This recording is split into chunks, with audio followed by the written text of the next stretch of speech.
happened. It actually happened. July 26, 2023, a day that will live in infamy.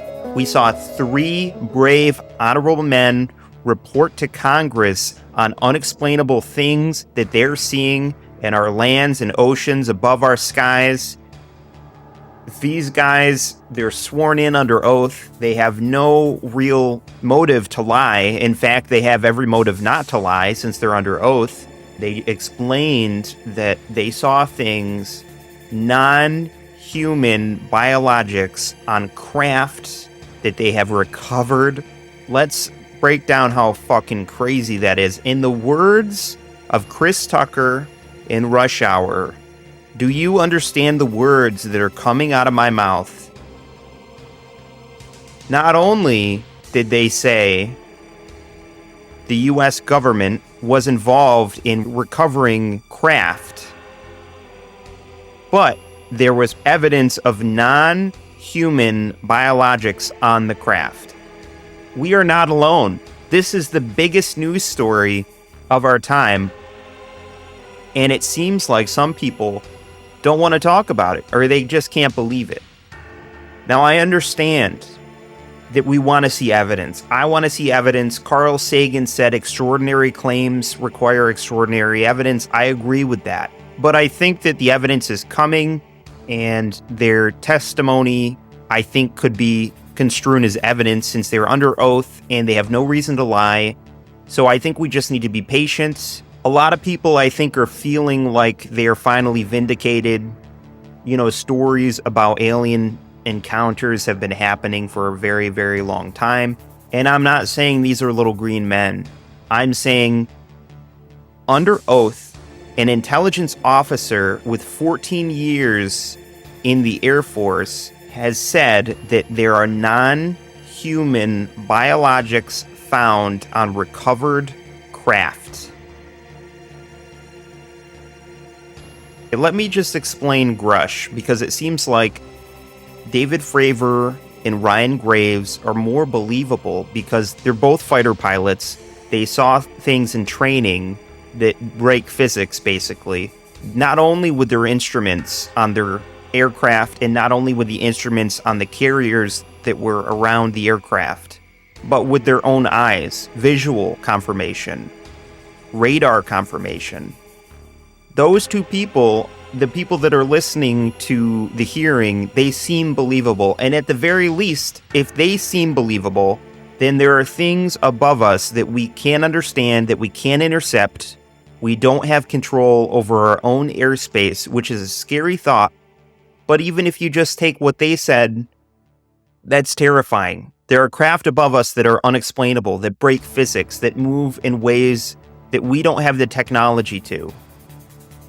So forget the little green men for a minute. If you just listen to those two fighter pilots, that is a frightening concept. There are things that outmaneuver us. And I feel like if it were Lockheed or Raytheon, they would have stepped in by now and said, hey, these are secret government projects, and leave it at that. But they haven't said anything. But let's talk about Grush for a minute, because it seems like the people that can't fathom this as being reality or having an issue with Grush, David Grush.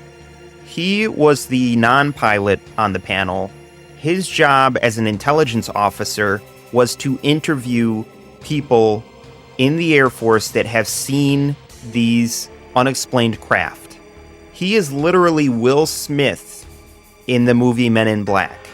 He goes around and interviews pilots that have seen things that they can't explain. So, if you're asking, has David Grush seen these aliens with his own eyes? Well, no, he's not a fighter pilot. He has seen documents, and I believe he mentions he's seen photos as evidence himself, but he has not seen anything firsthand because he is not a fighter pilot. Not only that, but things in the government in these projects are so compartmentalized, it is hard for one person to see everything. In fact, Edward Snowden mentions this in his book, Permanent Record, that these CIA offices are so compartmentalized that he got his information from a shared newsletter from different departments. That's how he found out about the mass data surveillance. If it weren't for that, he might not have known what was going on with our government. And he has come out since then and said he never saw any information on the existence of non-human intelligence. But again, this could be because he did not have access to these high-level, highly secretive projects. The main issue, or the main reason this hearing happened, is because of oversight. There was a lack of oversight within our Congress, and it's ironic because companies like Lockheed and Raytheon, they might have access to these programs, but our own government, our own elected officials don't. So that raises the question, who's really in charge? Who's really the boss? Who's really in power here? We are electing these people. They should know where our tax dollars are going. These companies and these certain departments with all of the secrets have power that is not in check. So that's the issue. But I thought it was interesting to think of Grush as Will Smith in Men in Black. He goes around interviewing these pilots that have seen things. Hopefully he doesn't erase their memory afterwards, but it sounds like he has interviewed over 40 people, and they have come to him with claims of non-human intelligence in projects where the government is retrieving crashed craft. He has no reason to lie. In fact, he has every reason not to. He was sworn under oath, and he told the Inspector General and intelligence committees of the locations and the subjects of these claims by these other pilots or these other employees. They might not be pilots, they might just be other intelligence officers. He has told them where the bodies are buried. What motivation would he have to lie if he's telling them, oh, here is where you look? There is none. And for the people waiting, wanting just evidence and wanting the locations of these aliens, that is completely absurd. If he just came out and said these aliens are buried under Area 51, there would be a storm of manic, crazy alien UFO enthusiasts storming Area 51 right now. It would cause chaos. Obviously, he's not going to, in a public hearing, say where things are and exactly what he has seen. He is a whistleblower who's filled out the proper forms to become a whistleblower. He is trying not to be Edward Snowden. Edward Snowden revealed a terrible injustice with our government in terms of surveillance. He leaked it to the press. He did it the wrong way, and now he's in exile within Russia. I think David Grush does not want to be within exile in Russia. He's doing it the proper way, using the proper channels to be a whistleblower. So obviously he's not going to come out with Polaroids of aliens and locations and just publicly announce them. So I think he's going about it the right way. But just to summarize how fucking crazy everything's been. Intelligence officers and pilots under oath claim there are craft that outmaneuver our current technology. We no longer have control over our own skies, and we are outmatched in our own airspace.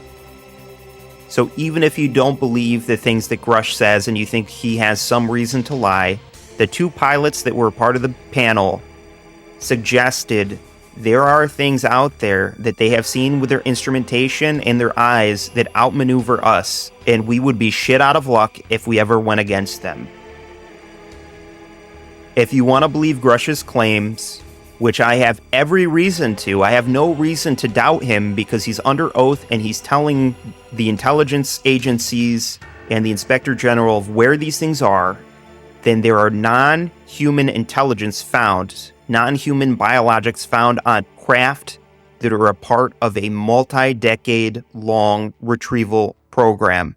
Ladies and gentlemen, we are not alone. Stay tuned for more information. It's spewing out right now. The information coming out on different channels is insane. Have a great day and keep an eye on the skies.